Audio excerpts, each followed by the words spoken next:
क्या अयोध्या स्थित राम मंदिर के अंदर वो इस तरह नमाज पढ़ सकते हैं जाके? हिम्मत है उनकी? क्या किसी गुरुद्वारे के अंदर जाके इस तरह नमाज पढ़ सकते हैं क्या? आरएसएस के कुछ गुंडे माबोदी महाविहार के अंदर गए और वहां जाकर उन्होंने जय श्री राम के नारे लगाए। वहां जो गुंडे जय श्री राम का नारा लगा रहे थे, मैं पूछना चाहता हूं बिहार के प्रशासन से, उनको अंदर किसने घुसने दिया? अंदर वो जय श्री राम का नारा क्यों लगा रहे थे? क्या वो बौद्धों को उकसाना चाहते थे?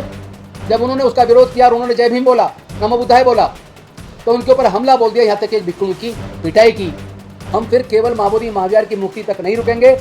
उसके बाद तो हमारी जो बाकी हमारे बौद्ध स्थलों पर कब्जा हुआ, बद्रीनाथ का मंदिर बौद्ध मंदिर हो, जगन्नाथपुरी का बौद्ध मंदिर हो, चाहे वो तिरुपति बालाजी का बौद्ध मंदिर हो, अवशेष ये बताते हैं कि 500 साल से पुराने जितने भी अवशेष भारत में खुदाई में निकले हैं, तमाम अवशेष केवल बुद्ध के निकले हैं। और बुद्ध के स्तूपों को तोड़कर, बुद्ध विहारों को तोड़कर, कब्जा कर उनको मंदिरों में तब्दील किया गया है।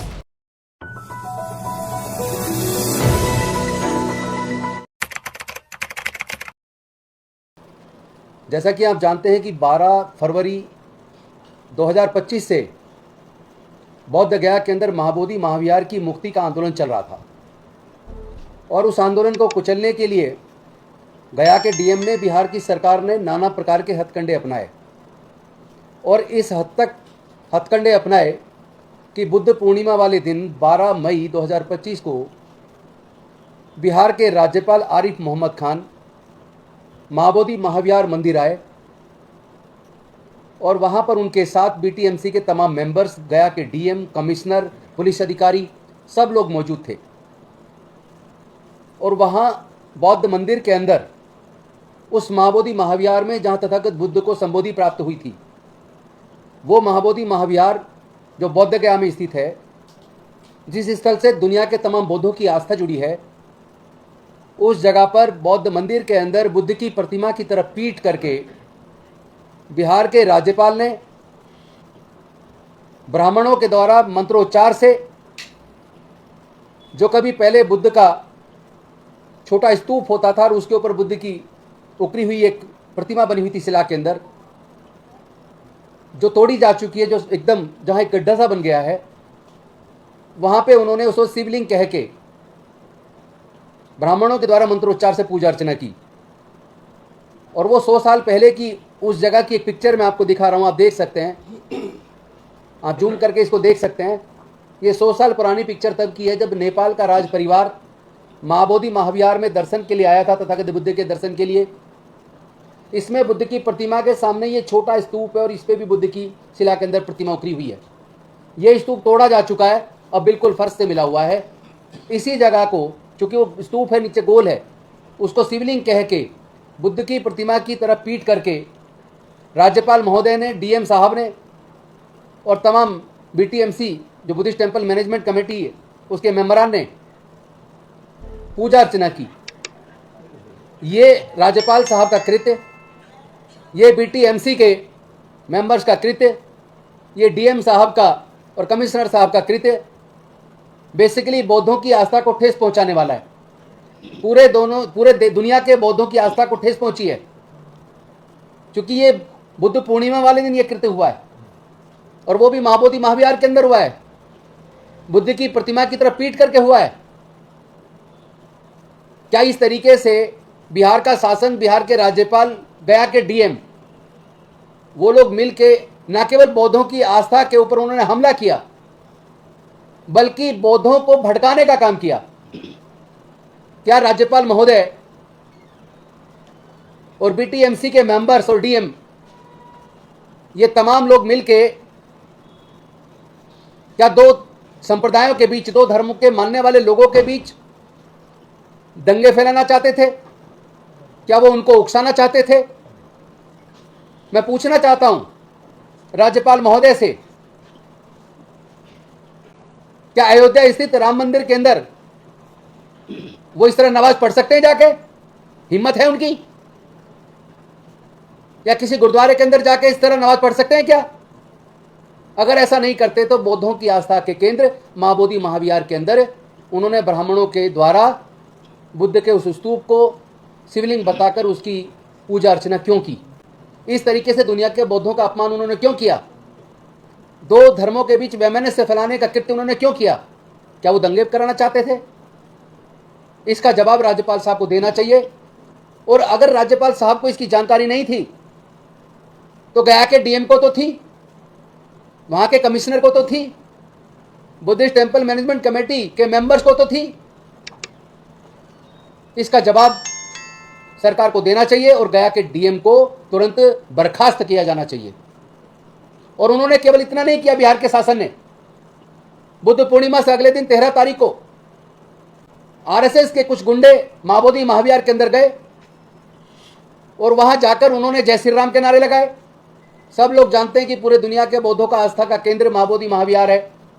वहां पूरे दुनिया से लोग आते हैं, बुद्ध को मानने वाले लोग आस्था बसाते हैं।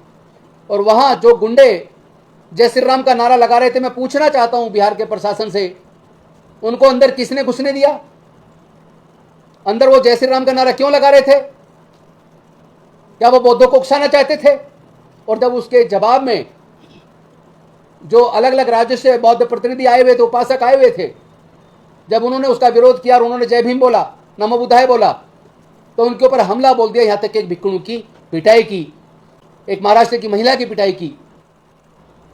जब इस बारे में जानकारी बनते विनाचार्य जी को मिली तो वह उनको बचाने के लिए गए, तो उल्टा पुलिस ने अंदर जय श्री राम का नारा लगाकर दंगे करने वाले लोगों को गिरफ्तार करके उनके खिलाफ कार्रवाई करने की बजाय उन लोगों ने उल्टा भंते विनाचार्य जी को 13 तारीख की आधी रात को गिरफ्तार कर लिया और जेल भेज दिया। और आज तक भी उनकी जमानत नहीं हुई है। तो इन दोनों कृत्य के खिलाफ पूरा बौद्ध समाज, पूरे देश का बौद्ध समाज बेहद दुखी है, गुस्से में है। हमने सबसे रिक्वेस्ट की है कि आप बुद्ध को मानने वाले हैं, शांति से काम लीजिए। ये हमें भड़काना चाहते हैं, उकसाना चाहते हैं, ये लोग दंगा कराना चाहते हैं, लेकिन हम किसी भी कीमत पे इनके भड़कावे में आकर दंगा नहीं करेंगे। हम शांति के मार्ग पर चलकर संवैधानिक तरीके से अपना विरोध दर्ज कराएंगे और बेहद मजबूती से कराएंगे।